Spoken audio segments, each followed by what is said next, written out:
Are you ready for a show that talks sports from the fans' point of view?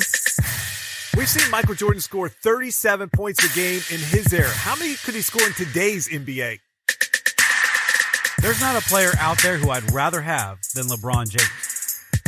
Are you ready for a show that isn't afraid to challenge anyone when it comes to sports? If Adam Silver really wanted to fix tanking in the NBA, he would stop rewarding teams by giving them the best chance to win the draft lottery. I mean, how many times will Roger Goodell drop the ball on handling domestic violence in the NFL? Look, athletes have every right to talk politics, but if the fans stop tuning in, that's their right. Then you're ready for Talk Back, a podcast where two fans debate the media narrative and discuss the world of sports as we see it. Welcome to the show.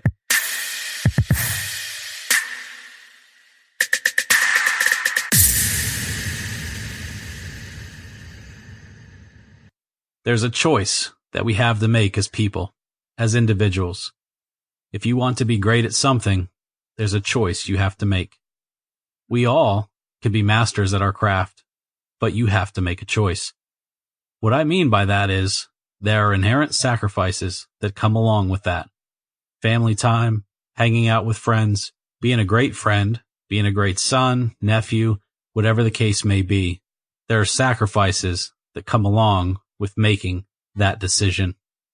We can always be average and just do what's normal. I'm not in this to do what's average. The most important thing is to try and inspire people so that they can be great in whatever they want to do. Kobe Bryant.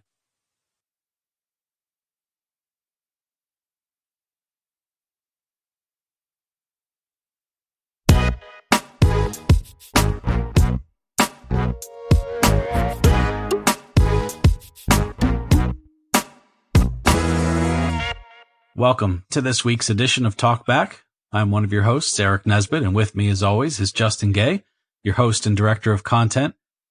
We sit here on the microphones Sunday evening, January 26th, just learning of the death of Kobe Bryant earlier today. And so this episode will be quite a bit more somber than normal, and rightfully so. Justin and I are huge basketball fans. We have been for many, many years. You've heard us talk on this show many times about the basketball players that influenced us as we grew up. We're both nearly 40 years old, so we talk a lot about Larry Bird, Magic Johnson, of course, Michael Jordan.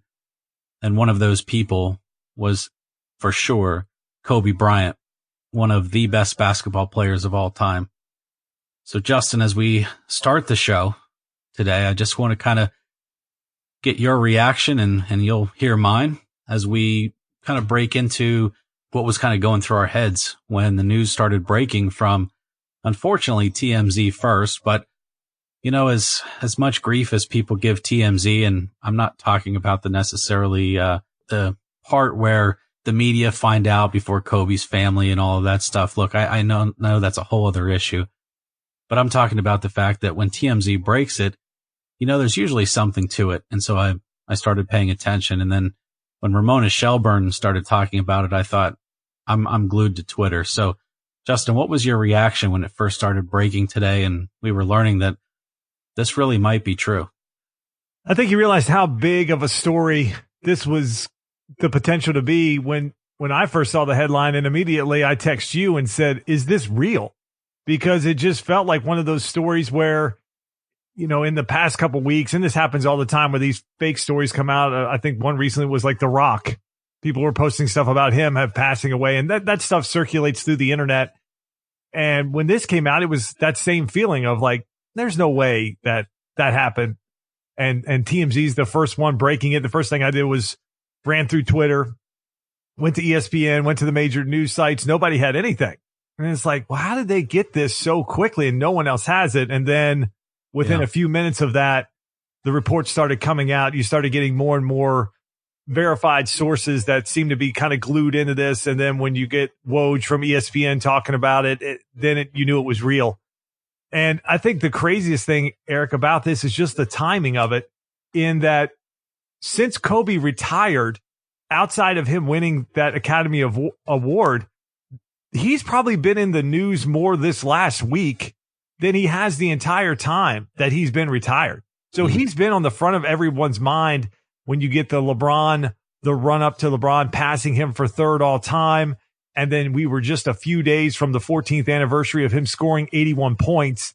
And then you had the little clip of him with Jalen Rose and ordering the drink with the 81 olives, kind of a joke at Jalen's expense. And you had that was kind of going viral. That was popping up on social media. And so Kobe had been kind of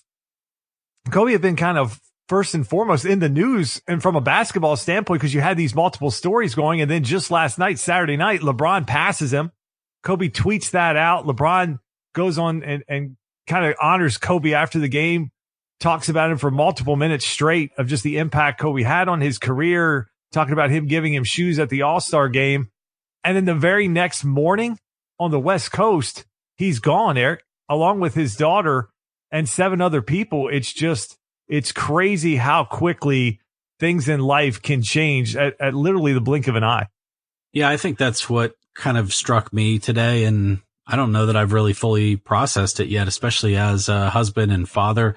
Certainly the news breaking that, Kobe Bryant was on board, and it was likely maybe his pilot or his aircraft that he uses a lot or whatever. There's a lot of reports that started coming out, but there wasn't anything about any of the other passengers.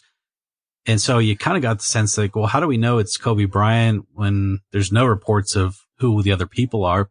And then it comes out that, one of the people was potentially his 13-year-old daughter, who was a rising young ladies women's basketball star, and that they were maybe going to the Mamba camp to basketball practice. And there was other parents and players maybe on board, and it's not been verified yet. I don't want to run with that unverified story, but we're going to get that over the next day and a half, here, like we said, as we record Sunday night.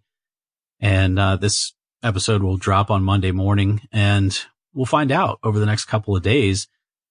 And you're right. I mean, and that's part of why earlier today, same as you, I thought this has to be some sort of, internet hoax or something like that. I mean, maybe it was started by, who knows, crazy basketball fans or Hall of Fame fans who maybe didn't like one thing or the other about the whole, LeBron passing Kobe or whatever. Just the timing of it was way, way odd. And I was the same way. I was just, this couldn't possibly be real. And so when you get through the day and you start more and more people, and then of course ESPN and CNN and others did start verifying it, the shock hits you as a sports fan. And, it's not that, I want to kind of point this out because I had this conversation with a friend of mine, briefly today, and his take was more that, well, it doesn't really matter to him. It doesn't impact him in any way. It's just a famous person, and his life isn't any different than anyone else's. And that's true. That's not really the point though. Whether you're a athlete or actor or whatever, politician, your life isn't more valuable than someone else's.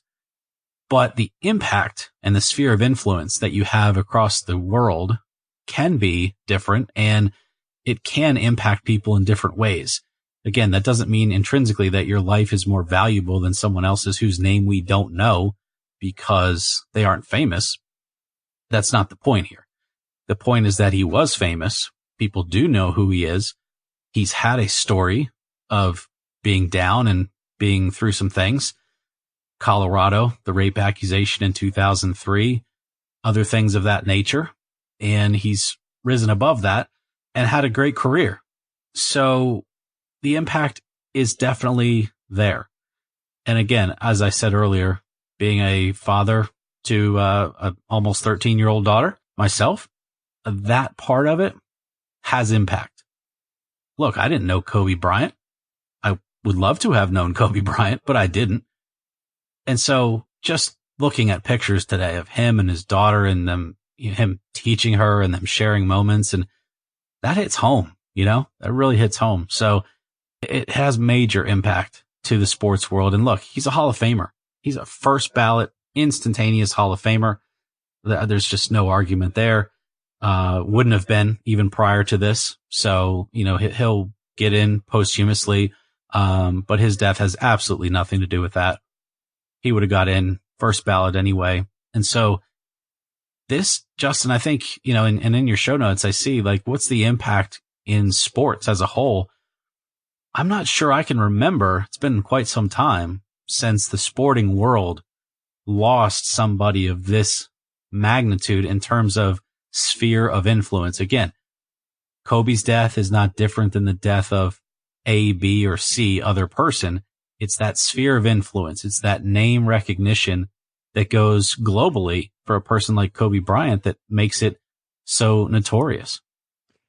Yeah, I think that's where you see that when I was trying to think back of what other sports star, because we're a sports podcast, that's what we do, so that's what we're going to focus on.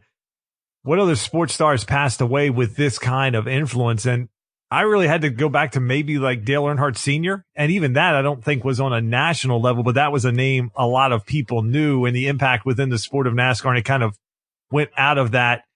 But Eric, we haven't had anything like this in the social media era.